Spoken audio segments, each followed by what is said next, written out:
in LA. And he opened that dojo in 2004.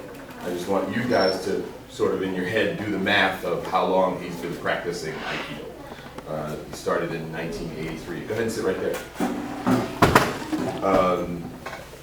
And he teaches adult classes and youth classes. Actually, he told me something really interesting this morning when we met, that he is at the moment devising sort of a new way of teaching Aikido, which sort of encompasses, of course, the traditional principles, but also sort of creates a sensibility that works for today in our modern life and the way that people learn now, as opposed to just the traditional ways, which is an incredibly exciting prospect, to be able to take a martial art practice and mold it to what it is that you need it to be for the time and the place that you need it.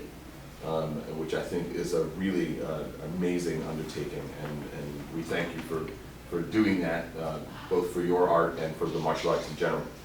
We're going to have a demonstration today, and we're really excited. The martial arts demo kids got a chance to look at some videos yesterday of different teachers of Aikido and different practitioners of Aikido, including the founder of Aikido, Morihei Ueshiba, who is also known as the Sensei. Some old film of him working, and Aikido is beautiful movement. Beautiful movement. So we're very excited. Let's give Do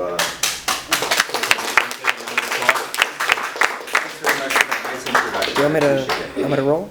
Pardon me? Should I roll? You didn't roll through that one. No, I did. Well, I did. Yeah, go ahead. I'm just making a joke. But anyway, I'm glad to see so many people geese. That's a great sign. I love the martial arts, and I think it gives you so much no matter how you approach it. It's a really good practice and good discipline. I'd like to introduce my partner, Jim Bursch. He's been practicing. How long have we been practicing together now? Since 2009. So almost 5 years. Okay, so long, getting there into a long time. So Jim and I work a little differently in Aikido than the ones who have seen the videos. It's a little bit different. But for those of you who didn't see those videos, let me kind of give you an idea of where Aikido is coming from. So the man that Mr. Castro called O-sensei, or Ueshiba, he was a martial artist that started, he was born in 1883, okay, and he died in 1969. So he kind of bridged a gap between the end of the samurai days and modern times. And he started to realize in his Budo, which is his warriorship, that this kind of fighting was becoming not so much practical. It was kind of into this other world where people don't come hand to hand with swords anymore. Now people push buttons and things blow up way over there. So he kind of had this question, what is my purpose as a warrior in the modern age? And the answer came to him in a moment of realization that some people have described as enlightenment or satori, or a moment or being born again into a knowledge and an understanding that his purpose as a warrior was not to defeat opponents, but to reconcile differences. Okay? Now I'm sure Mr. Castro views in all his students the idea that martial arts are to ground you and to center you and to give you a framework from which to come about into your life from a different place, a place that has less fear in it, has more confidence, has more courage, has more of what we like to think of moral qualities, things that we're going to make the world a better place rather than just make it good for one or two people. So with that in mind, Ueshiba started to take what he knew as a killing art and turning it from a life-taking art to a life-saving art. And if you saw really old videos, you saw the early days of Aikido as it went from really martial styles where people were really hurting and killing each other. And the older he got, and he died when he was 86, one of the things he said that's real interesting is he didn't really start to understand his own discovery until he got into his 70s, because then his physical strength started to fail him. He was a very strong man physically growing up, but as he became older and older, his body became weaker and weaker and weaker, as it will. He realized that there was this other essence to Aikido that started to come out. Well, I don't want to wait until I'm 80, and I thank him so much for paving that way for us already. And we try to look at what he does what he did and try to find our own way to do it. So the thing that Aikido gives us that some martial arts don't give us as prominently is an option that no one gets hurt. Okay? So with that in mind, if Jim's going to strike this way, you know, one way to deal with that kind of thing is to block that strike and come in and strike him. But and those who practice martial arts probably know these as, you know, kind of defenses that are available to us. But in Aikido, when he strikes, I'm going to move out of the way. So what happens to him is his energy means nothing. So, you know, you saw that when I moved out of the way. He went and he stopped and he's ready to go again. And that can happen because all I did was avoid a strike. Okay? But what I really want to do is I want to do what Sensei saw this as a way to bring the world together, make the world one family.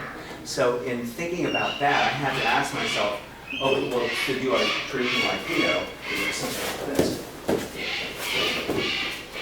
Okay? So you see that I punched him and I didn't hurt him. What we did was I stayed out of the way of his attack and then came back here, and he kind of fell down in a nicer way than getting his face punched in. He didn't get knocked down. His own attack led him to the floor. And so that's what we call kind of a harder style attack. A lot of times we work in grabs. And the reason a lot of martial arts don't use grabs, we use them because when a person approaches us, we want to use what we call connection. Some people would easily call this paying attention. So if he comes over and he's going to attack me, and I'm not paying any attention to him, oh, you get hit. So what I'm going to do is pay attention to him. Now when he comes in, I can move with him. Now you saw me move before him because I could see in his demeanor that he's getting ready to, he's formulating an attack. So as he formulates the attack, I'm going to reach out and be part of that so that he feels that I'm with him. And that's where we take connection to a new level. It's not so much now paying attention to him as being with him in this. Okay? So as you can see, the more I pay attention, the more involved I stay with him.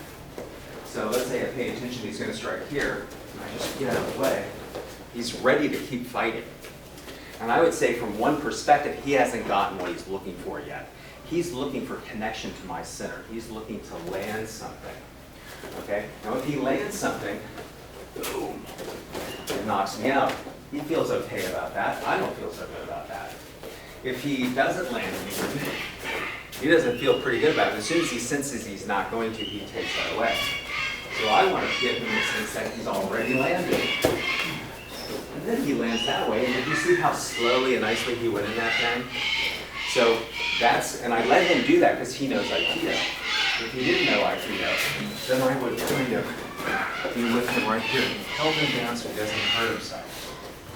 So now all of a sudden, when my attacker attacks me, my only option is not to punch his legs out and get into a kind of a defensive, offensive buildup, but to actually be with him and let his energy create this spiral and go to the ground. Now the beautiful thing about Sensei was he used to work, he lived in a world where people would cut each other down with swords.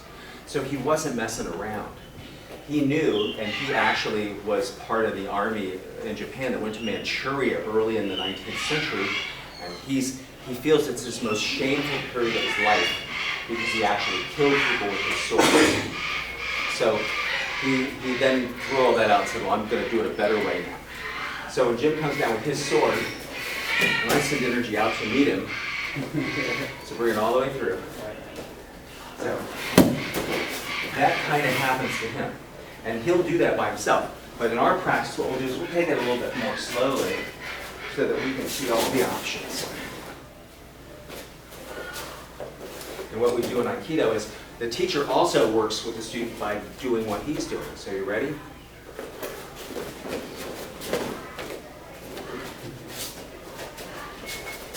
Oops. So now we'll work safely, but we don't want to fake each other out. So I'm not going to do this and kind of go along with the program. What I'm going to do is aim here. Keep my attack going.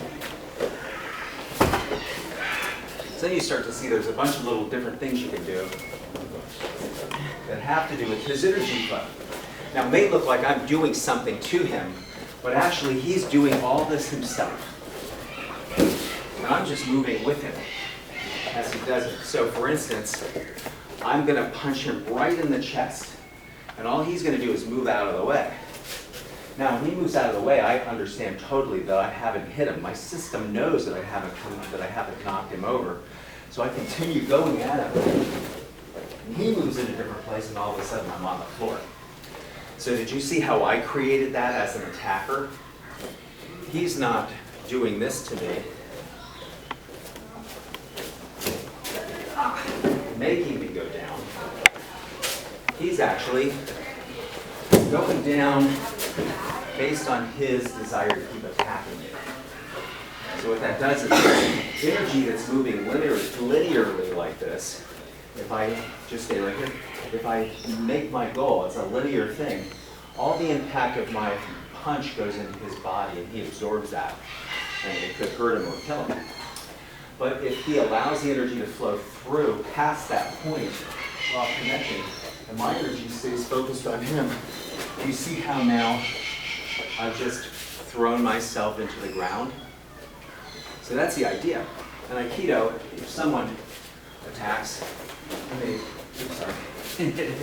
attack and they stop attacking here, we'll let it go. We'll say, hey, are you okay? Okay, then what would cause you to continue your attack from here? It doesn't matter, because as soon as he picks it up and he expresses that energy, again, he's doing that. He did all of that. And all I did was say, hey, Jim, how are you, man? Are you okay? Are you all right?